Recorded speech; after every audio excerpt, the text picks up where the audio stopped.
In the sweltering heat of antebellum Louisiana, the hawthorn plantation stretched across the horizon, its whitewashed columns and sprawling fields a symbol of absolute power, wealth, and control.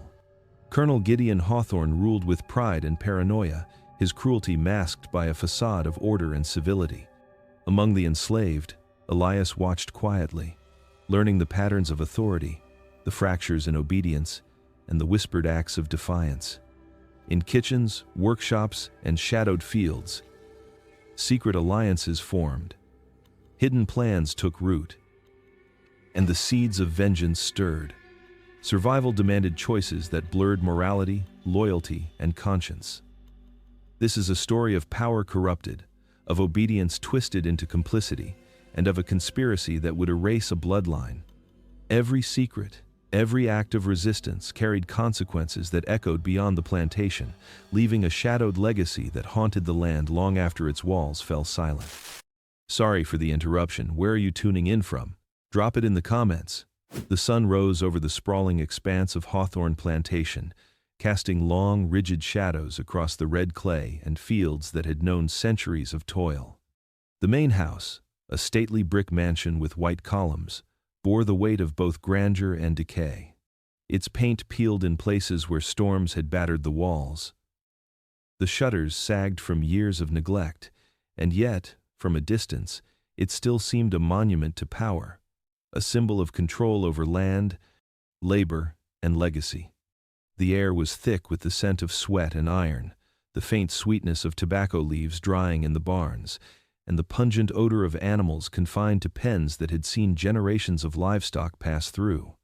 This was a world defined by hierarchy, by labor extracted through fear and necessity, and by the illusion of permanence. Colonel Gideon Hawthorne moved through the halls with a precise and deliberate gait, every step echoing against the polished wood. Pride clung to him as tightly as the tailored coats he favored, and paranoia lingered behind his eyes. A constant shadow that made every whisper of the wind, every rustle of a leaf, every murmur from the quarters, a potential threat. He ruled not only by authority, but by the invisible weight of fear, the knowledge that power could fracture as easily as it could be maintained. His presence alone demanded attention, yet it was a quiet violence that lingered longer than any raised hand or shouted order. In the shadows of the fields and kitchens moved Elias, a man of quiet observation. He knew the rhythm of the plantation, the patterns of its overseers, the moods of the colonel, and the small fissures that ran through its seemingly unbreakable structure. His body bore the marks of long days under the sun, hands calloused from work with brick and soil, his eyes sharp, always watching, cataloging, remembering. Elias understood the language of silence, the signals that passed between the enslaved and the enslavers, the weight of a glance or the hesitation in a step. He sensed the tension that simmered beneath the polished floors and manicured gardens, the fragile balance between obedience and rebellion, between survival and the desire for justice. From the veranda, Hawthorne surveyed the fields as if the very soil owed him allegiance. Elias stood at the edge of the clearing, distant but attentive, aware that every decision made here carried consequences not just for the moment but for generations. The plantation thrummed with life, labor, and fear, each beat measured and controlled. Yet beneath it all, in the quiet corners and whispered conversations, a story was beginning to take shape. One that would not only test the limits of endurance and morality, but set into motion a chain of events that would alter the destinies of master and servant alike. The air was heavy, the sun relentless, and the shadows long, stretching across the land like an omen of what was to come. Elias rose before dawn, long before the first pale light stretched across the plantation. The air was damp with dew, heavy with the scent of mud and sweat, and every breath carried the knowledge that the day would be long and unforgiving. His hands were already worn, fingers knotted from years of labor, and yet each morning demanded they grasp the tools of the day as if he had never known rest. In the fields, he bent to the earth, planting rows of cotton and tobacco, feeling the stubborn resistance of the soil beneath his calloused palms. Every motion was repetitive, unending, a rhythm dictated not by nature but by the expectations of those who claimed dominion over land and body alike. The sun rose higher, and with it came the weight of exhaustion, muscles screaming, back stiffening. Yet there was no pause, no relief, only the relentless insistence of survival. The plantation, with its ordered rows and neatly painted halls, seemed almost serene to a distant observer. Yet beneath the polished veneer lay a world structured entirely on fear. Punishments were swift and exacting, meted out for the smallest missteps. A dropped basket, a misaligned row, a whispered joke or glance could summon wrath. Overseers patrolled the grounds, instruments of authority wielded with the colonel's precision, ensuring that obedience was not a choice, but a mandate. Among the enslaved, fear was a constant companion, whispered from lips to ears in stories of whippings, shackles, and nights spent under watchful eyes. Every movement, every word, carried a double weight. The need to survive balanced against the need to maintain dignity in a life that offered so little of either. In the kitchens, Elias's duties shifted, but the labor did not lessen. He scrubbed floors, tended fires, prepared meals with ingredients that seemed always insufficient, and moved through the narrow corridors as if invisible. The clatter of pots and the hiss of boiling water formed a soundtrack to endurance, each sound a reminder that even the smallest mistake might summon punishment. In workshops, the rhythm of hammer and chisel mirrored the work in the fields, shaping wood and metal, crafting implements that would enforce the very control that bound him. Even in moments of rest, which came rarely and only in stolen hours, the shadows of the plantation persisted. Conversations were careful, words measured, and trust a dangerous currency. Elias learned to watch, to listen, to anticipate the moods of masters and overseers alike, the slightest twitch of a hand or glance of an eye carrying significance beyond their surface meaning. Life here was a delicate balance between endurance and survival, each day a test of strength and subtlety, each act a negotiation with an authority that demanded more than labor. It demanded the surrender of self. And yet beneath the weight of fear, in the quiet recesses of thought, a spark lingered, a small awareness that the world might one day be more than the chains of this relentless toil. Elias had worked these fields and halls long enough to know the rhythms of obedience, the signs that marked favor or impending punishment. But in the shadows of the plantation, he began to notice something he had not seen before. The colonel's authority, once as unyielding as the brick walls of his mansion, showed cracks. Gideon Hawthorne's obsession with control had begun to tip into recklessness. His gaze lingered too long on minor mistakes, his temper flared unpredictably, and the meticulous routines of the plantation occasionally faltered under his erratic will. It was a subtle shift at first, a hesitation in the overseer's step, a whisper of doubt among the household staff. But to Elias it was as clear as the first crack in a foundation. The enslaved watched as the colonel's paranoia deepened. He paced the veranda at night, muttering to himself, inspecting doors and windows that had long been secure. Tools that had always been stored in plain sight began to disappear, concealed in hidden pockets or buried beneath loose boards, for fear that Hawthorne's suspicion would turn to accusation. The smallest slights were magnified, the smallest mistakes punished. Yet within this atmosphere of fear, Elias began to see opportunity. Quiet conversations passed beneath the hum of the cotton fields, whispered instructions between kitchen and barn, and glances that carried meaning more potent than any words. The seeds of rebellion were small, subtle, almost imperceptible, yet they spread like roots beneath the soil.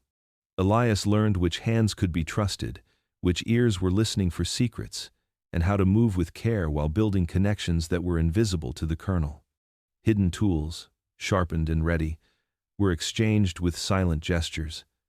Notes scratched in dirt, messages slipped beneath doors, and the rhythm of covert alliances began to take shape. There was a tension in these acts, a pulse of danger that electrified the air. Each movement had to be precise. A single misstep could unravel the fragile network that was forming. Elias studied the colonel as closely as he did the fields. Hawthorne's cruelty was increasing, a storm contained only by the walls of habit and the illusion of control. But even as the colonel struck terror into those around him, he exposed weaknesses. He demanded obedience while ignoring dissent, sought loyalty while fostering resentment, and prized appearances above substance. Elias realized that power was not absolute, that fear could be wielded against those who wielded it, that the colonel's very paranoia planted the conditions for rebellion. As the sun set over the rows of tobacco and cotton, Elias moved through the shadows with purpose. The work of the day ended, but the work of the mind continued. Each glance, each whispered word, each careful action built toward a future that was no longer determined solely by survival. The plantation had long been a place of unquestioned authority, but the cracks were growing, and within them, Elias sensed a quiet promise. The chance to reclaim some measure of power, to turn the colonel's obsession and cruelty against him, and to awaken the spark of resistance that had lain dormant for too long.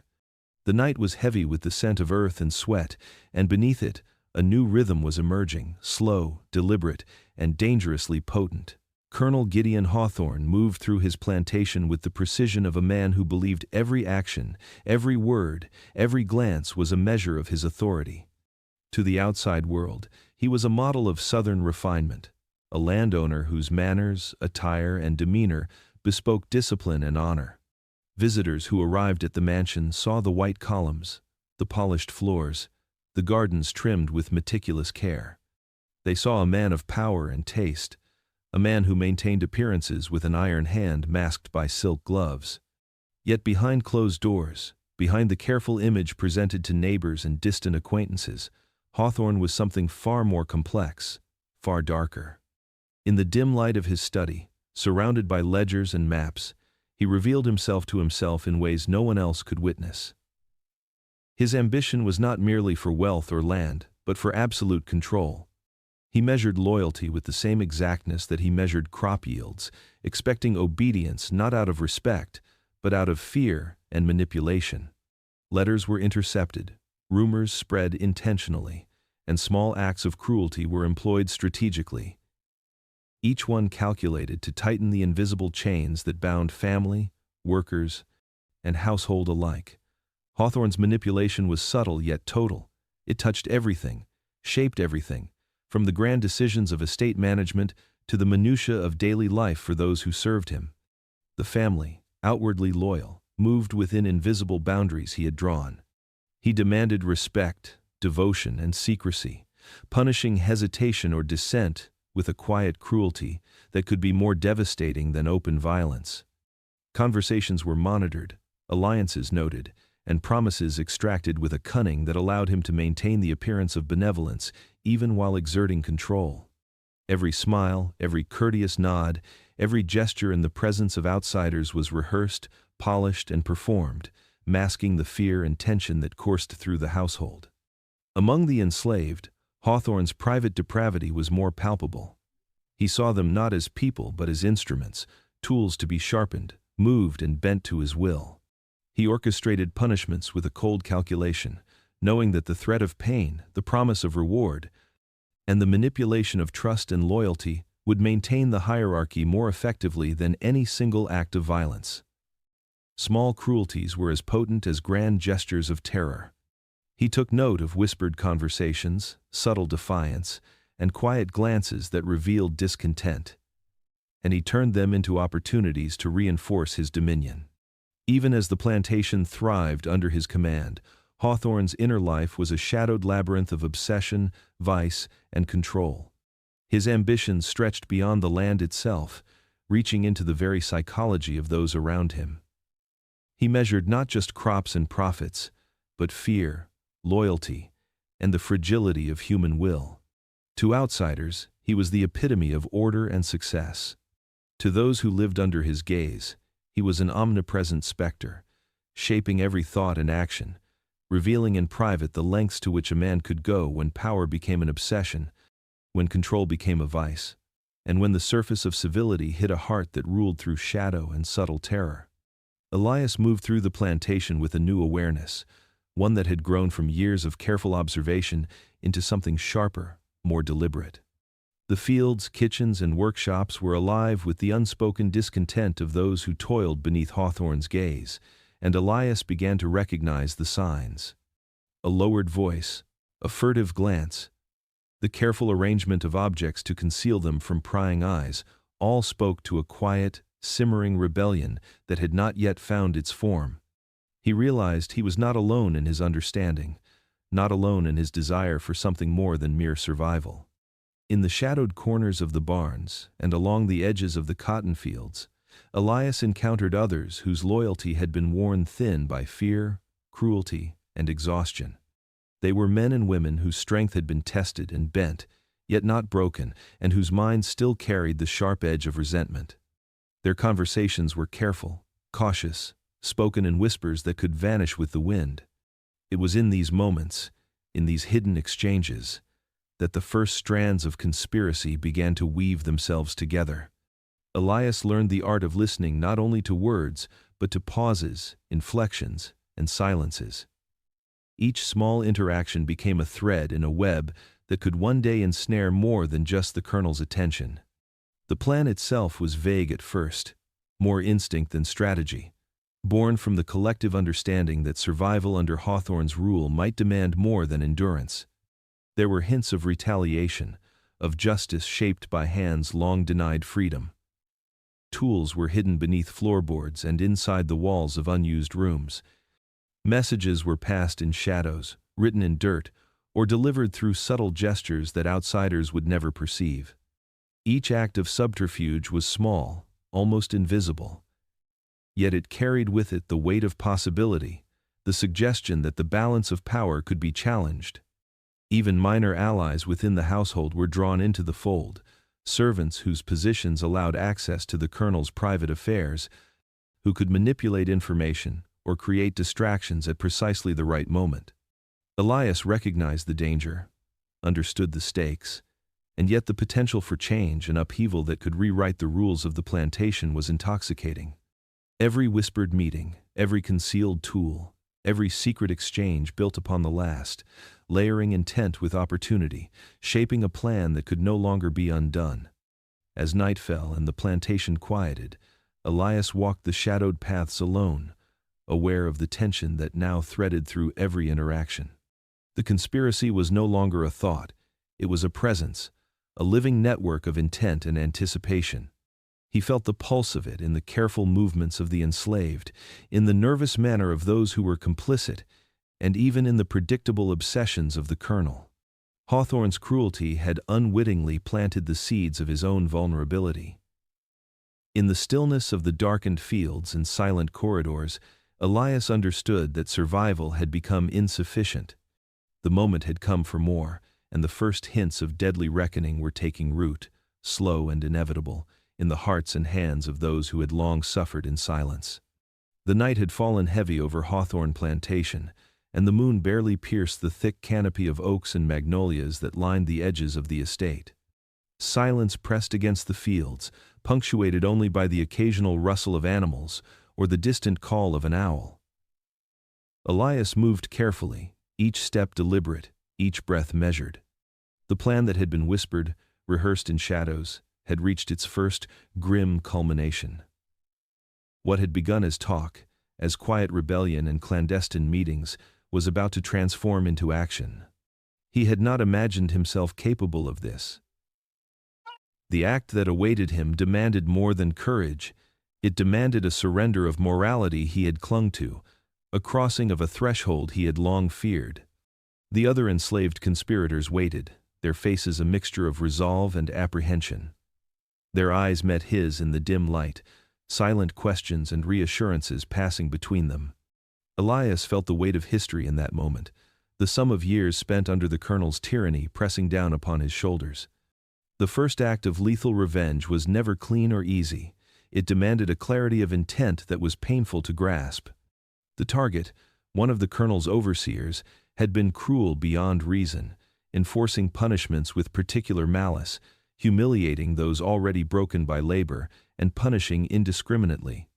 It was not hatred alone that drove the conspirators, nor simple revenge, but a desire for the reclamation of control, for the assertion of agency in a world where their lives had been measured and limited by the whim of another.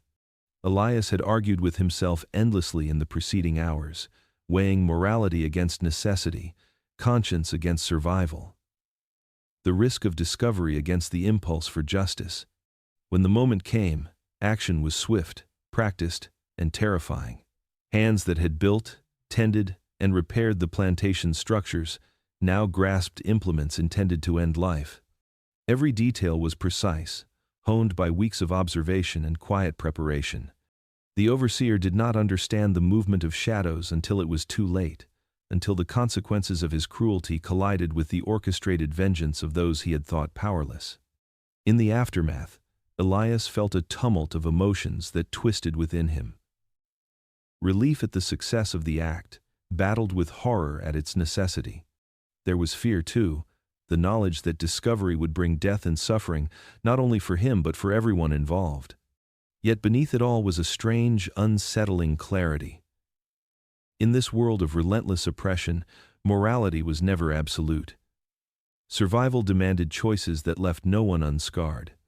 Elias understood that the first crime was only the beginning, that the act itself would haunt him, shape him, and mark the beginning of a path where the line between victim and perpetrator blurred into something more complex, more human, and infinitely more dangerous. The air on Hawthorne Plantation had grown heavier in the days following the first crime. Colonel Gideon Hawthorne sensed a shift, though he could not name it, a subtle disturbance in the rhythm he had so meticulously imposed. Suspicion hardened into obsession, and obsession crystallized into cruelty. He moved through the halls and fields like a storm waiting to break, his presence a constant reminder that every thought, every gesture, and every glance was under scrutiny. Fear had always been a tool of control, but now it became a weapon sharpened to its fullest edge. Elias felt the weight of this transformation pressing down on him. The colonel's suspicion, though unspoken, had forced him further into the role he had never sought yet could not escape. He was no longer simply a man who observed. He had become an executor, an extension of the colonel's will. Each act of violence he carried out, each punishment he delivered under Hawthorne's direction, reinforced the delicate balance between survival and destruction. The work demanded more than physical exertion. It demanded the constant suppression of conscience, the careful maintenance of a mask that betrayed nothing. Punishments became spectacles. Whippings were administered in full view of the fields, designed to send messages as clear as the crack of the whip.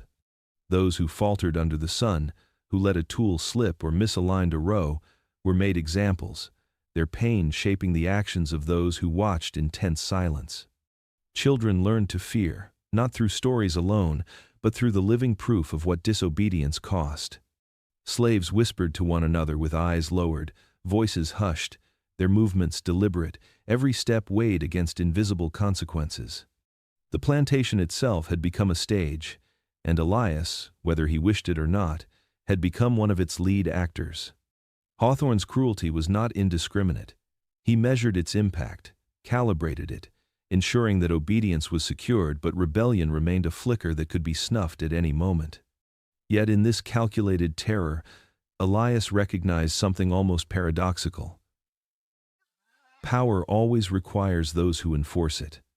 The colonel's strength depended on his instruments, on the complicity of those who carried out punishment and surveillance. Elias's position, though forced upon him, made him both feared and necessary. The moral ambiguity weighed heavily, a tension that lingered long after the lashes ceased and the overseers returned to their posts.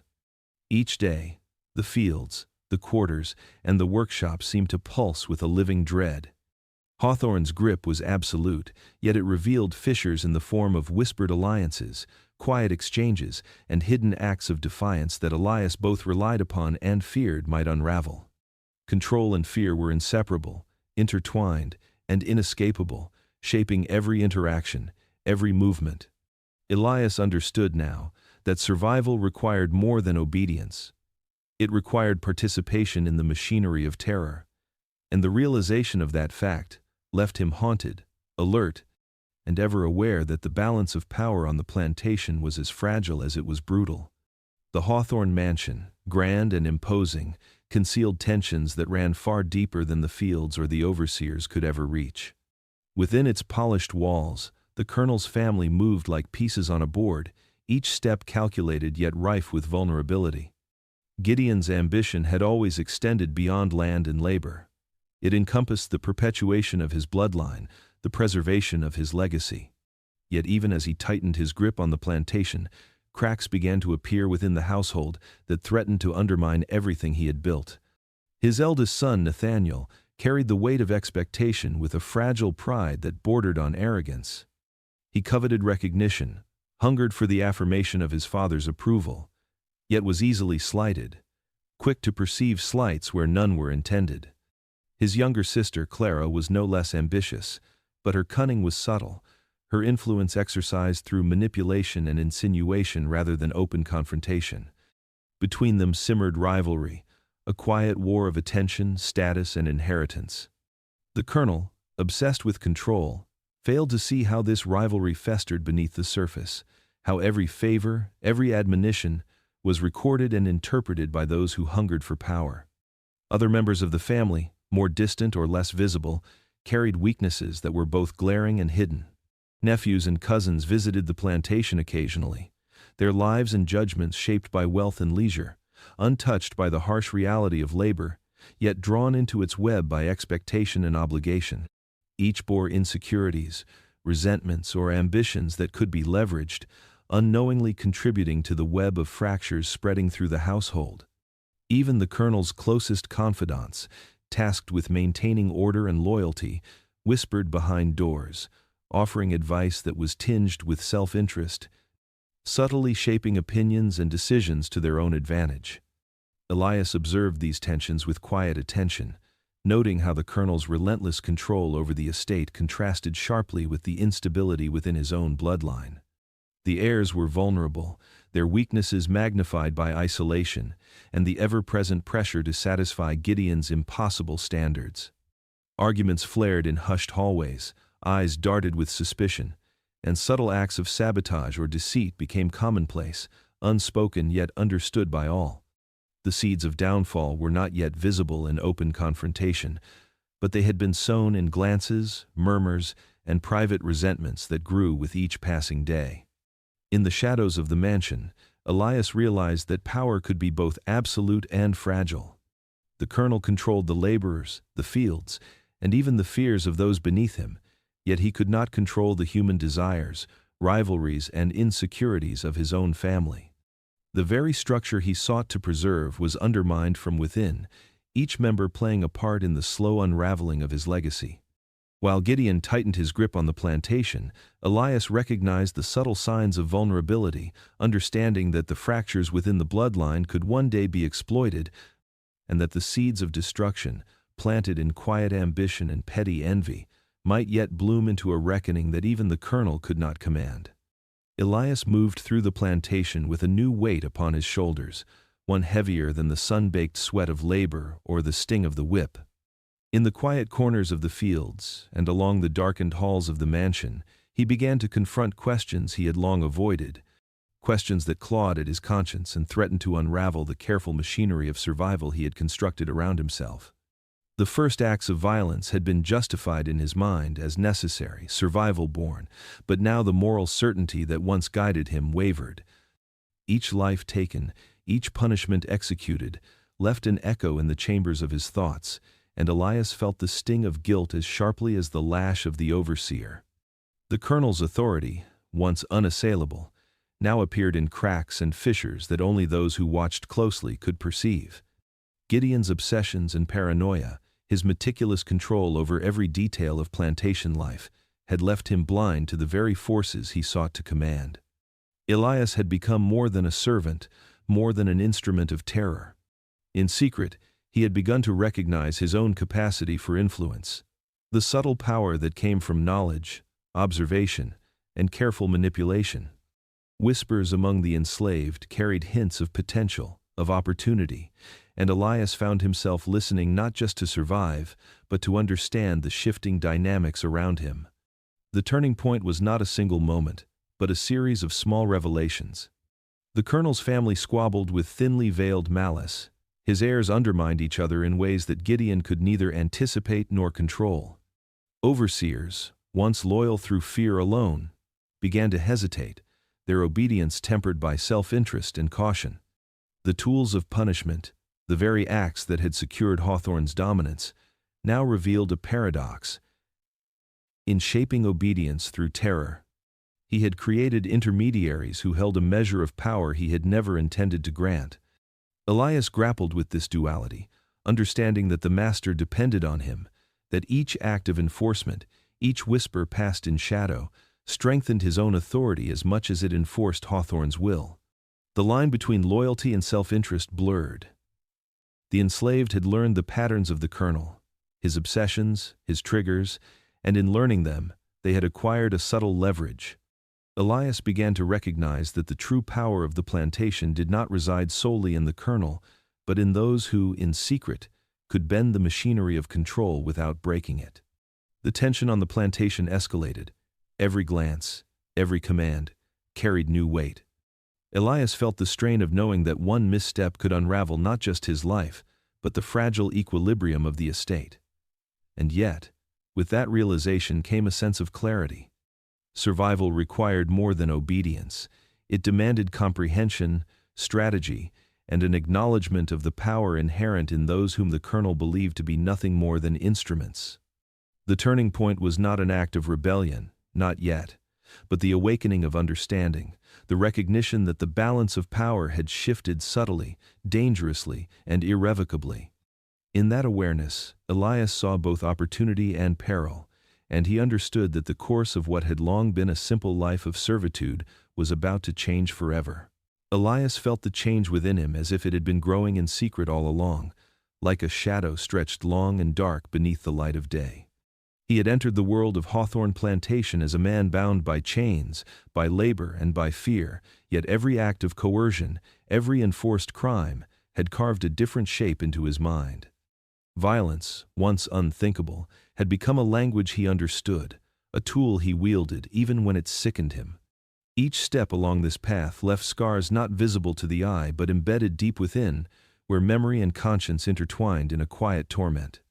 The first murder had been necessary, or so he told himself, a defense against cruelty that sought to extinguish his life and the lives of those around him. But necessity had evolved into calculation, and calculation into mastery. Elias learned the rhythms of fear, the subtle ways in which terror could bend even the strongest will. He saw how a glance could unnerve a man, how hesitation could be turned into leverage, and how the careful orchestration of threat and obedience could shape outcomes far beyond the immediate moment. What had begun as survival became a grim craft, and Elias, once silent and observant, now carried the weight of intentionality. The psychological toll was relentless. Nights were haunted by visions of faces twisted in pain, by the echoes of screams and the silent pleading of those who had suffered under the whip or the edge of a hidden blade. Sleep became a brief reprieve, a fragile pause from the storm of guilt and calculation that churned beneath his skin. Yet he learned to compartmentalize, to separate the act from the self, the necessity from the morality, until each step of violence could be executed with a precision born of both fear and experience.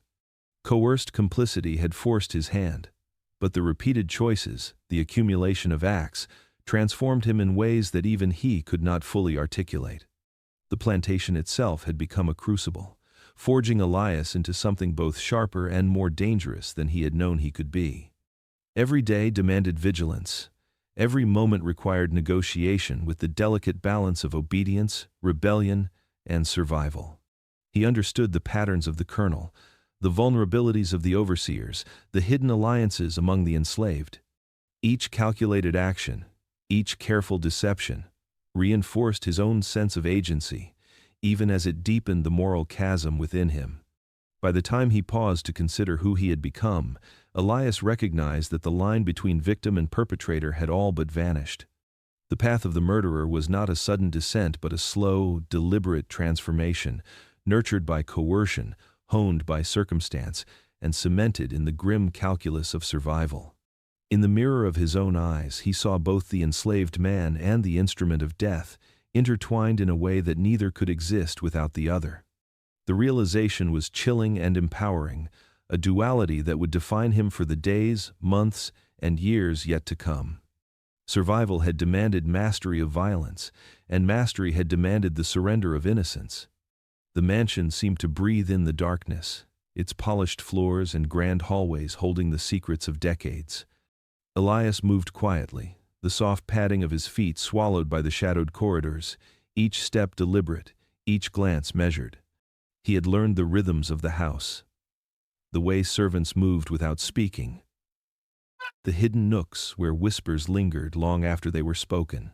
Tonight, he was no longer a mere observer. Tonight, he sought understanding, the clarity that came from seeing not just the surface of Hawthorne's authority but the rot that lay beneath. In a study tucked behind a false panel, Elias discovered letters bound with faded ribbons, their edges brittle and yellowed with time. He unfolded the first, and the words leapt from the page with a cruel intimacy. Correspondence with distant acquaintances revealed bribes, threats, and manipulations designed to consolidate power and silence dissent. He read of debts collected through intimidation, of families coerced into compliance, and of opportunities seized by exploiting trust and fear. The colonel's meticulous handwriting betrayed no shame, only calculation, the satisfaction of a man who believed himself untouchable. Diaries followed, hidden under loose floorboards, their pages scrawled with confessions and indulgences. Hawthorne chronicled not only his own excesses but the weaknesses of those around him. He catalogued who could be controlled, who would bend, and who might resist. Every entry revealed a mind obsessed with power, a mind that thrived on manipulation and the exploitation of fear.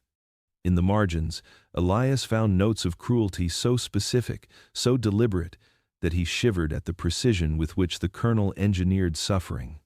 It was a map of oppression, a blueprint of dominion that left no corner untouched, no heart unexamined, no spirit unbroken.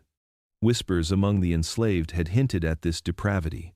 Rumors passed quietly in kitchens and quarters, but now Elias saw it fully, in stark ink and paper. The reality was heavier than any story, more immediate than the day-to-day violence he had endured. Hawthorne's corruption reached beyond the plantation, touching merchants, officials, and neighbors, a web spun with both elegance and menace. Knowledge of these secrets shifted something within Elias.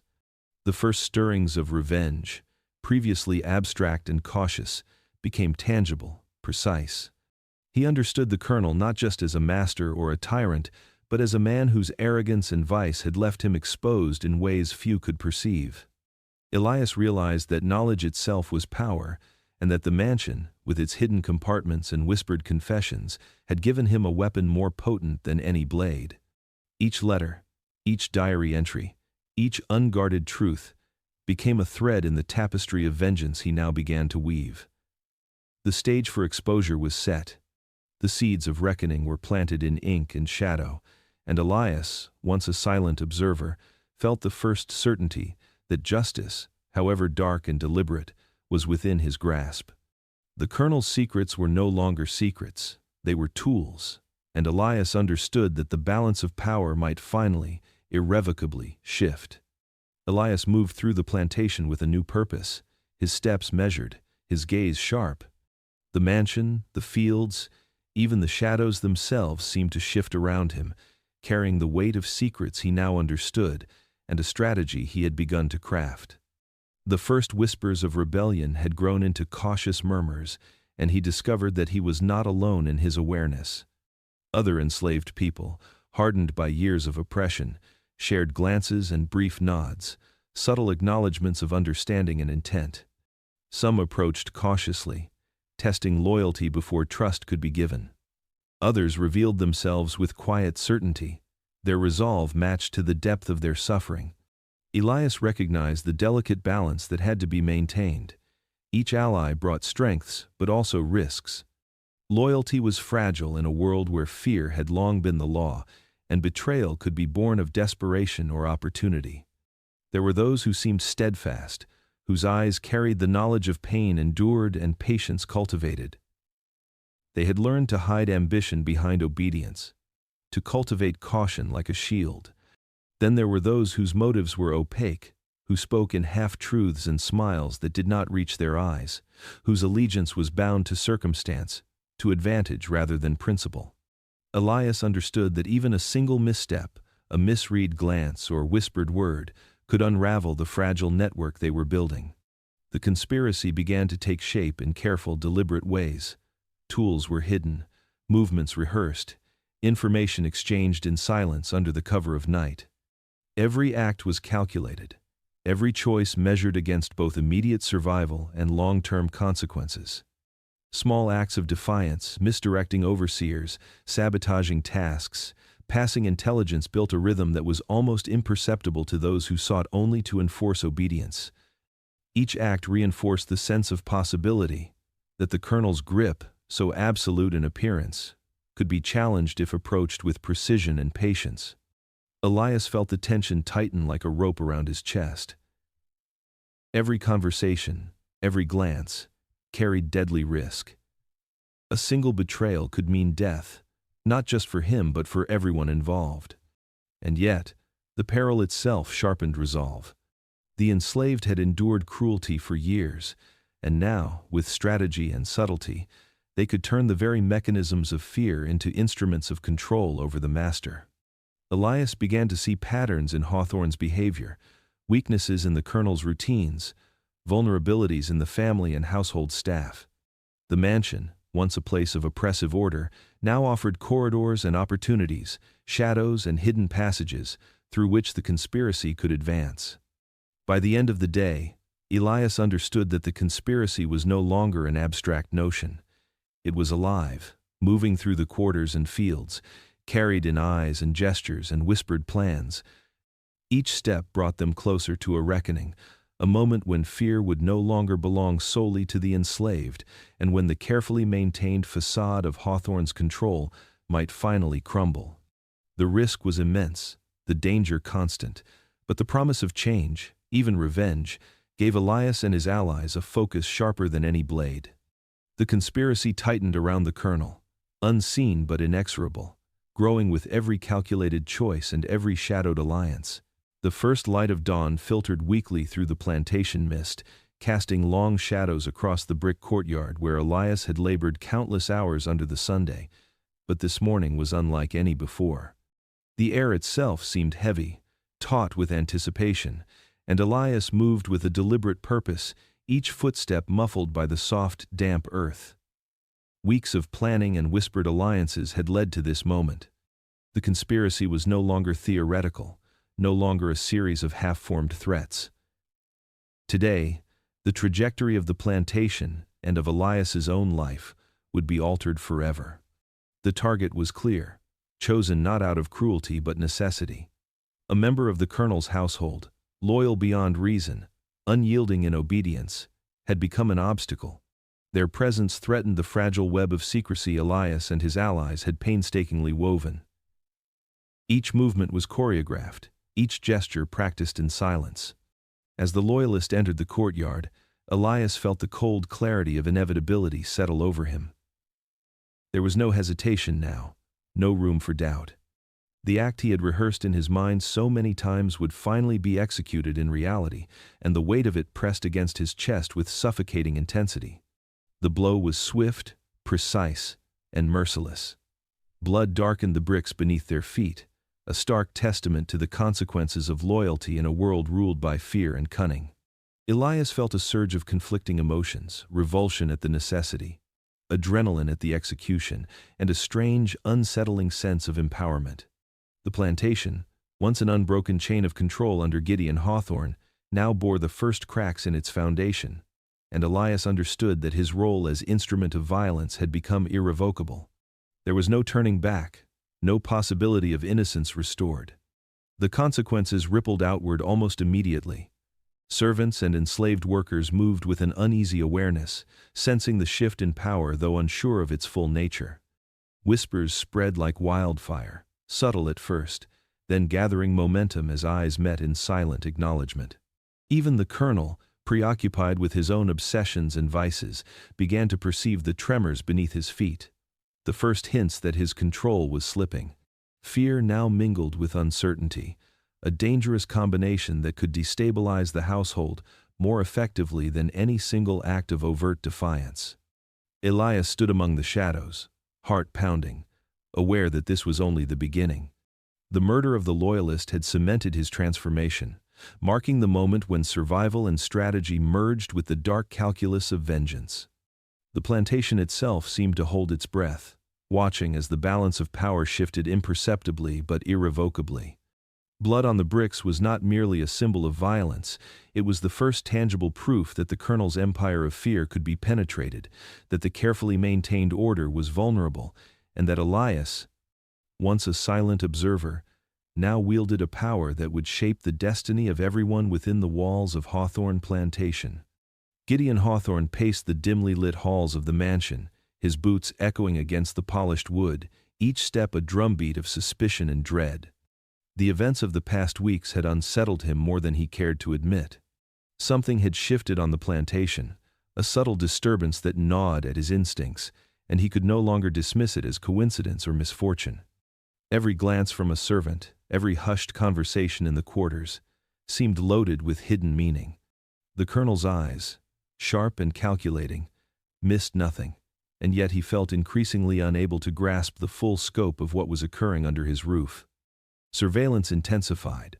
Overseers patrolled more frequently, their eyes scanning the fields, the kitchens, and the quarters, with suspicion sharpened to a fine edge. Gates were locked earlier, doors barred at odd hours, and strangers were met with curt, clipped instructions to leave immediately. Hawthorne's paranoia seeped into every corner of the estate, creating an atmosphere thick with tension. The enslaved noticed the change, the subtle tightening of his control, and whispered among themselves, careful to speak only in shadows.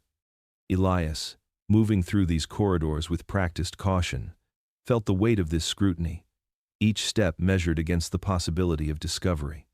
Punishments multiplied. Minor infractions that had previously been overlooked now drew swift retribution. Whippings, confinement, and public humiliation were applied not just to enforce discipline, but to send a message. Hawthorne's rage had become unpredictable, a storm that could break over anyone who misstepped. The conspirators moved with a heightened sense of urgency and fear, acutely aware that a single mistake could unravel weeks of careful planning. Yet even in the midst of this danger, Elias and his allies found ways to adapt, to bend the Colonel's vigilance to their advantage, exploiting patterns and timing with subtlety born of desperation. Traps were set with meticulous care. The Colonel devised strategies to catch deceit, to expose disloyalty, and to root out anyone who dared to challenge him. Every meeting, every whispered conversation became a potential snare, a test of courage and cunning. Elias felt the tension coil in his chest like a living thing, a constant reminder that the conspiracy's margin for error had shrunk to nearly nothing. Each choice carried weight. Each gesture might mean life or death, and every breath in the mansion felt measured against the invisible scales of Hawthorne's suspicion. The Colonel's paranoia, once a background hum of his personality, had become an omnipresent force, reshaping the plantation itself. The corridors seemed narrower, the fields more confining, and even the shadows felt scrutinized. Elias understood that the stakes had never been higher, that the delicate balance of secrecy and action could collapse in an instant. And yet, in this crucible of fear, the conspirators' resolve hardened. For every trap set, every punishment inflicted, Elias saw opportunity, and the shadow of vengeance grew longer with each passing day. The Colonel's eyes searched for enemies, unaware that the greatest threat had been moving silently beneath his gaze all along. The plantation, once an unshakable fortress of Gideon Hawthorne's authority, began to show the first subtle signs of fracture. The grandeur of the mansion, the careful symmetry of the fields, and the disciplined rhythm of the enslaved laborers had long been symbols of his control, but now each brick and furrow seemed to tremble under the weight of discontent. Elias moved among the quarters with a quiet confidence, noticing the whispers that had once been fleeting now lingering, gathering strength and daring. Conversations that had been carefully muted for fear now carried hints of defiance, fragments of suggestion, and the promise of change. The air itself seemed charged, as though the walls of the plantation had absorbed the tension and now breathed it back into every room and corridor. Hawthorne's authority, which had relied upon fear, manipulation, and relentless surveillance, began to falter under its own weight. His paranoia, once a tool to enforce obedience, had become a burden, consuming his attention and leaving openings that Elias and others could exploit. Overseers who had followed his orders without question now hesitated, their eyes flicking nervously toward those who no longer moved in quiet submission. Even minor lapses in obedience, once dealt with swiftly and brutally, now met subtle resistance, deliberate delays in tasks, overlooked instructions, or small but pointed acts of insubordination that undermined the illusion of total control. Each instance, though individually minor, accumulated into a pattern Hawthorne could neither fully perceive nor fully address. Allies of the Colonel, those who had long benefited from proximity to his power, began to weigh the risks against the rewards. The subtle undercurrent of betrayal, always present in the plantation's ecosystem, grew stronger. Some saw opportunity in siding with Elias and the conspirators, recognizing that the tide of authority had shifted. Letters intercepted, messages whispered under the cover of night, and small acts of sabotage coalesced into a network of influence that challenged the Colonel's dominion. Hawthorne remained unaware of the full extent, attributing every slip to chance or incompetence, unable to fathom that his carefully maintained empire was being unraveled from within. Outside pressures added weight to the strain. Economic shifts, trade difficulties, and the increasing scrutiny of local authorities placed additional stress on the plantation. Hawthorne's reputation, once a bulwark against challenge, began to falter as rumors of mismanagement and cruelty spread beyond the estate. Even the surrounding society, structured to support his standing, offered fewer guarantees of unquestioned obedience. The network of power that had seemed unassailable revealed cracks, and the Colonel found himself negotiating a landscape he had once believed entirely controllable. Amid these pressures, Elias and his allies sensed the growing opportunity. They moved with careful deliberation, choosing the precise moments to act, speaking only when necessary, their patience tempered by experience. Each day, Hawthorne's control slipped further, not through a single dramatic event, but through the accumulation of countless small acts of resistance, strategic manipulations, and the careful application of fear, loyalty, and persuasion. The plantation, once a monument to his dominance, now became a stage where his authority was quietly dismantled. By the time the sun dipped below the horizon, the signs of collapse were undeniable. Hawthorne, exhausted by the constant vigilance required to maintain control, found himself increasingly isolated, unable to trust those around him. The enslaved moved with subtle defiance, allies shifted allegiances, and external pressures compounded his vulnerability. Elias recognized the moment. Sensing that the delicate equilibrium had tipped irrevocably, the Colonel's empire, built over decades of cruelty and manipulation, now teetered on the edge of ruin, and the first true cracks in his dominance had begun to widen, unstoppable and inevitable. The air in the mansion was thick with the stench of sweat, smoke, and the faint copper tang of fear as Elias moved silently through the corridors, each step calculated and deliberate. The months of observation, subterfuge, and whispered planning had led to this moment, a point from which there would be no return. Gideon Hawthorne's paranoia, once a distant shadow looming over the enslaved, now consumed him entirely, blinding him to the subtle maneuvers of the man who had once been nothing more than a shadow in his world. Elias had learned every rhythm of the household, every habitual glance and misstep of the Colonel, and tonight he would exploit them all. In the private chambers, Hawthorne pored over ledgers and letters, convinced that some minor disruption had thrown his carefully orchestrated world off balance.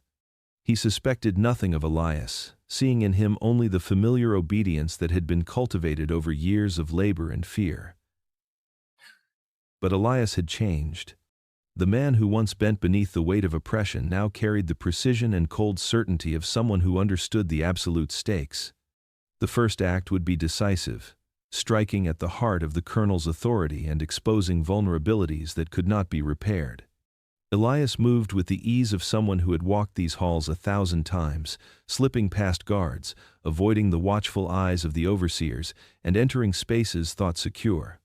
In the shadows, he encountered those who had pledged their allegiance to the plan. Silent nods confirming readiness and shared understanding. Every detail had been rehearsed. There could be no hesitation, no moral wavering, because the consequences of failure were total. The colonel's empire, built on fear and domination, had left him vulnerable to the very people he had oppressed. The first strike came swiftly. A trusted member of the household, one who had long defended Hawthorne's excesses and cruelty, fell without warning. The act was precise, surgical, and unrelenting. Blood pooled against the polished wood floor, an unspoken message to those who still lingered in servitude and silence. Shock rippled through the mansion, reaching the colonel even before the deed itself was fully revealed. Hawthorne's screams echoed through the halls as Elias confronted him, every word, every motion a calculated assertion of control that had long been denied.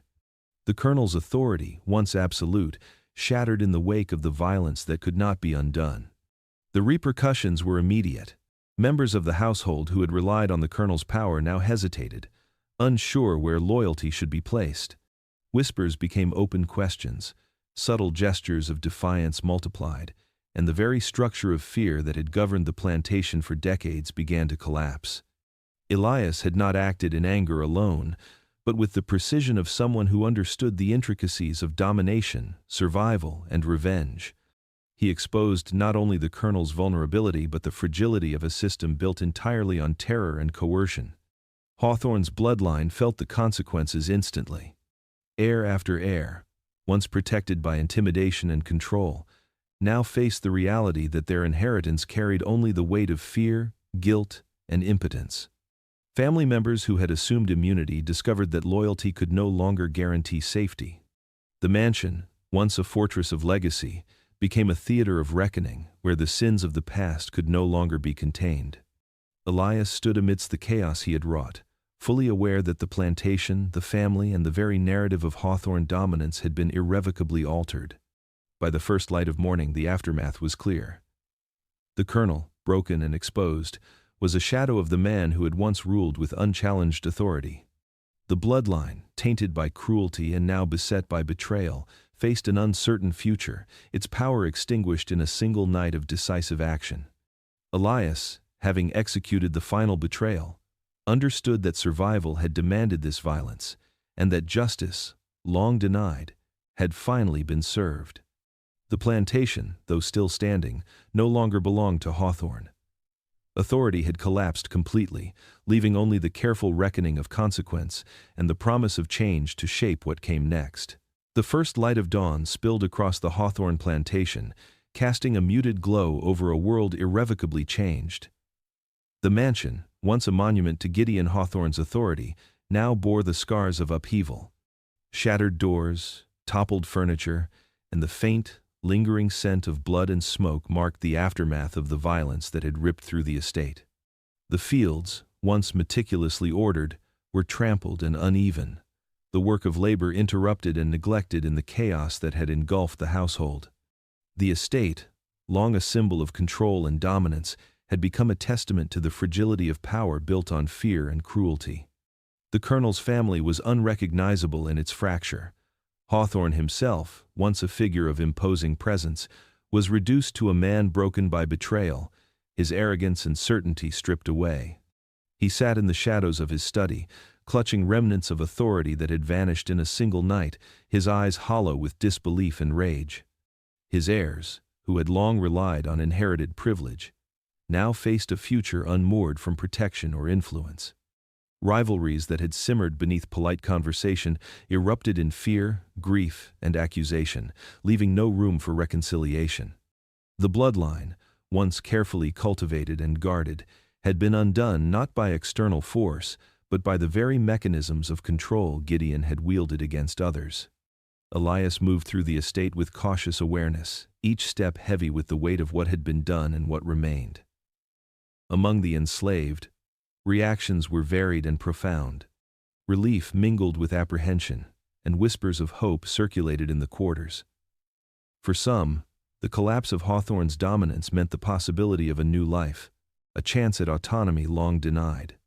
For others, the uncertainty of survival pressed down with equal weight, for the structure of labor, sustenance, and protection had been thrown into disarray. The plantation that had been a place of oppression now stood as a landscape of both peril and opportunity, where freedom was inseparable from the danger of the unknown. Elias found himself confronting the moral and psychological consequences of his actions. Each life taken, each betrayal executed, had carved a line across his conscience that could never be erased. Yet he also recognized the necessity of survival, the imperative of action in a world where passivity had once meant endless suffering. He pondered the nature of power, the tenuous line between justice and vengeance, and the cost of liberation when it demanded blood. Freedom, he realized, was not a gift but a burden, carrying with it the knowledge of how much had been sacrificed to obtain it. The social implications extended beyond the estate. Word of the upheaval spread through the surrounding communities, and the collapse of Hawthorne's dominion challenged established hierarchies. Other enslaved populations took note, quietly reassessing their own circumstances and the possibilities of resistance. Among the free, the story was both cautionary and sensational, a reminder of the precariousness of authority built on fear and the unforeseen consequences of cruelty. The plantation, once a private world of absolute control, had become a microcosm of upheaval, a demonstration that power is never invulnerable. By evening, as shadows lengthened across the broken estate, Elias stood overlooking the fields, the weight of both victory and consequence settling into his bones. He understood that the plantation, its people, and its legacy would never be the same. The aftermath was a landscape of ruin and revelation, a place where freedom was both hard-won and inseparable from the cost of survival, and where the echoes of betrayal would linger long after the dust had settled. The Hawthorne plantation no longer carried the air of invincibility it once projected. Where grand halls had echoed with orders, laughter, and the subtle hum of fear, silence now lingered, thick and unbroken. Windows stared blankly at the fields beyond, cracked panes reflecting the slow, relentless decay of a house that had once been the pinnacle of wealth and authority. Nature began to reclaim the edges of the estate, weeds curling around stone foundations, ivy climbing the walls, and the once pristine gardens succumbing to wild disorder. The land itself seemed to mourn, or perhaps celebrate, the collapse of the power that had long dominated it. Long after the violence had ended, the plantation remained haunted not by ghosts alone, but by the memory of cruelty, murder, and betrayal that had defined its final days under Gideon Hawthorne. Those who had survived the upheaval bore invisible scars. The enslaved people, though now free from immediate domination, carried the weight of experience, trauma etched deep into their bodies and spirits. They had witnessed death and terror, performed acts that would forever live in memory, and navigated a landscape where trust had been both weapon and liability. Survival had come at a cost that no release from chains could fully erase. The Colonel's family, once secure in the power afforded by bloodline and fortune, became a cautionary tale. Estates in the surrounding counties whispered of the downfall, and every neighbor who had envied or feared Hawthorne's wealth reconsidered the supposed invulnerability of their own positions. The legacy of the family, long intended to be one of dominance and unbroken influence, instead became a story of fragility.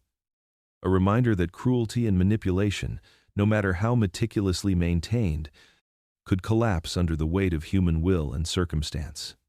The Hawthorne name, once spoken with awe and dread, became synonymous with ruin, a symbol etched into local consciousness as a warning and a tale of moral reckoning. Elias, moving among the remnants of the estate, observed the slow, almost imperceptible transformation of the land and the people. The fields, tilled now sporadically or abandoned entirely, were overgrown, patches of wild growth interspersed with the remnants of cultivated crops.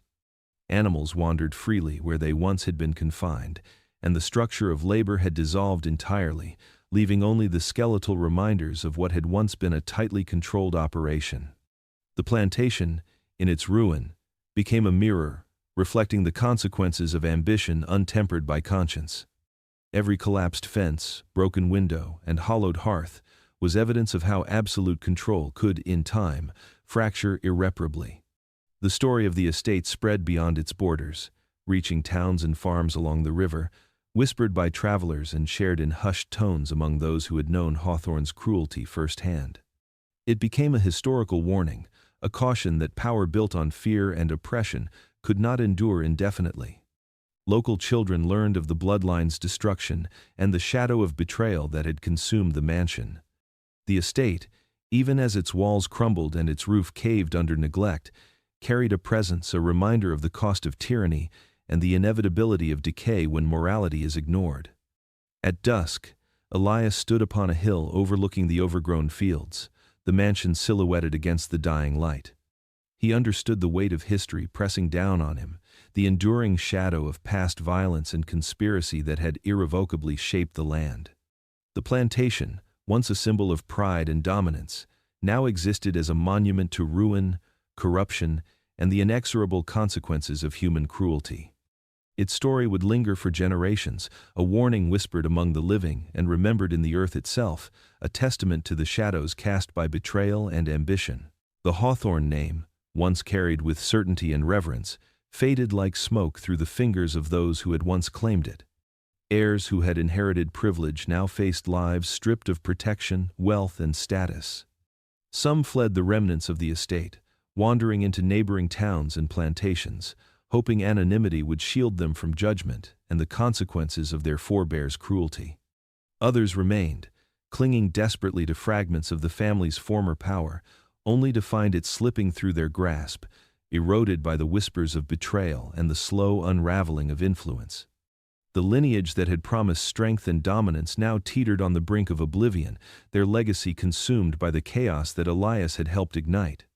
Those who had once been untouchable under Gideon Hawthorne's command now confronted vulnerability in its starkest form.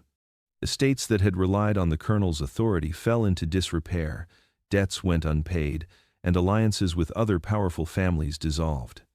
Neighbors, once intimidated or envious, no longer deferred to the Hawthornes, and the family's name, once a talisman of fear, became a cautionary echo in local memory. The pillars of authority that had sustained generations of control were gone, leaving behind a void that could not be reclaimed. The bloodline, built over decades of accumulation and intimidation, had been erased not with fanfare, but with the quiet inevitability of consequence catching up to itself. Elias, standing amidst the ruins of the estate he had helped dismantle, felt the weight of ambiguity pressing upon him. In some eyes, he was a liberator, a force that shattered oppression and gave those who had been enslaved a chance at autonomy. Yet in others, he was a perpetrator, a participant in acts of violence that had left bodies, lives, and futures irrevocably damaged. Every decision he had made, every life taken or coerced into destruction, lingered in memory as both necessary and morally fraught. The line between survival and vengeance blurred in his mind, and he questioned whether the freedom he had secured could ever outweigh the blood it had demanded. The plantation itself, now a hollow testament to both power and destruction, bore silent witness to the erasure of the Hawthorne legacy. Walls that had once confined fear and obedience now stood empty, shadows filling spaces once dominated by authority. The sprawling fields lay fallow or reclaimed by wild growth, echoing the transformation of the people and the inversion of social order. The hierarchy that had once dictated every motion on the estate had been inverted, leaving those once powerless with choices that had previously been unthinkable. The old order, once unquestionable, had been replaced by uncertainty and possibility, a landscape where survival demanded both caution and reckoning. Elias moved through the remnants of his former life, grappling with the duality of his existence. He had been both victim and agent, forced into roles he had neither chosen nor relished, yet compelled by circumstance and necessity. His legacy, like the Hawthorne name, was complex, neither wholly heroic nor entirely damning. The power he had once served and helped dismantle had left an indelible mark upon him, shaping not only his actions but the moral calculus by which he now measured his place in the world. As night settled over the estate, Elias understood that history would remember the consequences of the colonel's tyranny and the agency of those who had fought back. But it would judge the nuances of his choices in shadows, where survival and culpability intertwined. By the first star's appearance, the plantation had become a silent monument to reversal. Authority had been stripped, cruelty confronted, and a bloodline erased. Elias, walking among the remnants of both oppression and liberation, carried with him the knowledge that freedom was inseparable from cost, and that the echoes of violence, loyalty, and survival would follow him far beyond the crumbling walls of Hawthorne's world. The Hawthorne plantation lay in stillness, the sun dipping low across the horizon, casting long shadows over fields that had once echoed with labor, fear, and violence. The air carried a faint trace of smoke, dust, and earth, a reminder of the upheavals that had dismantled an entire way of life. Where once the estate had thrummed with the rigid rhythm of orders, footsteps, and whispered obedience, there was now silence. Silence that was both heavy and telling, a weight pressed into the bones of the land itself. The mansion, its walls scarred by the chaos of betrayal and blood, stood as a solemn testament to the consequences of cruelty, ambition, and the human capacity for both endurance and destruction. Elias walked through the remnants of the estate, each step deliberate, each glance steeped in memory. He remembered the faces of those who had suffered, the quiet despair of the enslaved, the cold calculation of Gideon Hawthorne, and the tangled web of acts that had led to the colonel's downfall. Survival had required choices that blurred the line between justice and vengeance, morality and necessity.